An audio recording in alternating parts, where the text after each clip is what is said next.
Perlu ke dia pergi ke kota raya berdoa?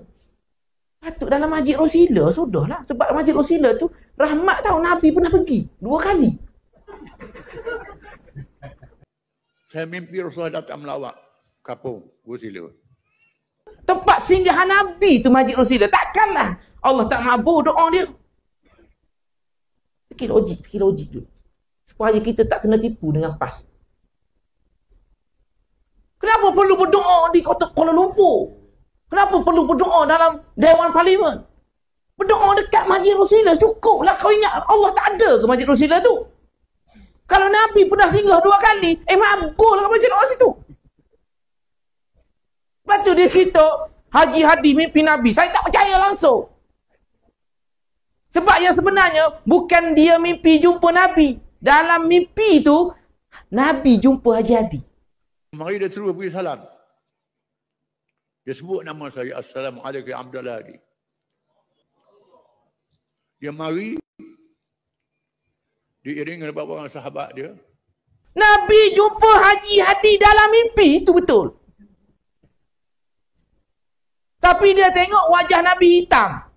Kemudian dia mari balik Rasulullah ni.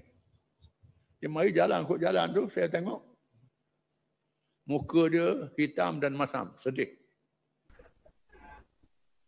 Tengok sebelah bala pun mimpi juga.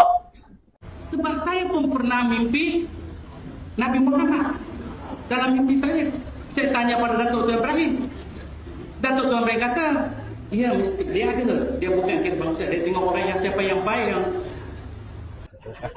Bala kata dia mimpi jumpa Nabi. Tanya Tuan Ibrahim, ya betul. Aku rasa dua ni masuk mimpi yang sama. Bala pergi jumpa Hadi, Hadi jumpa Bala, hitam muka dia. Tapi waktu saya mimpi, bukan sekali, banyak kali. Dia mengaku beliau adalah, dia kata saya ni Nabi Muhammad. Jadi itulah saya nasihat. Setuju? Jangan nak mudah kita nak tipu dengan penipuan ini. Kalau jumpa Nabi, Nabi suruh buat baik dengan Syiah dan Sunni. Sangat sedih. Saya dia fikir kalau dia bercakap saya kena terjemah bahasa Melayu. Takut kehebatan dia tu. Nak terjemah bahasa Melayu ni. Bahasa Gerun. Dia dah jumpa Sunni, lepas tu nak pergi jumpa Syiah pula. Mesej dia apa sebenarnya? Dia nak bagi tahu bahawasanya kalau lepas ini ada Syiah dekat Terengganu, itu tanda Allah nak tu. Saya nak bercakap dengan orang Sunni, nak bercakap dengan orang Syiah. Dia kata saya. Oh takbir, Allahu Akbar. Dia cerita dalam mimpi ada bangkai anjing mati dekat Masjid Rosila. Dia pergi lalu depan Masjid Rosila.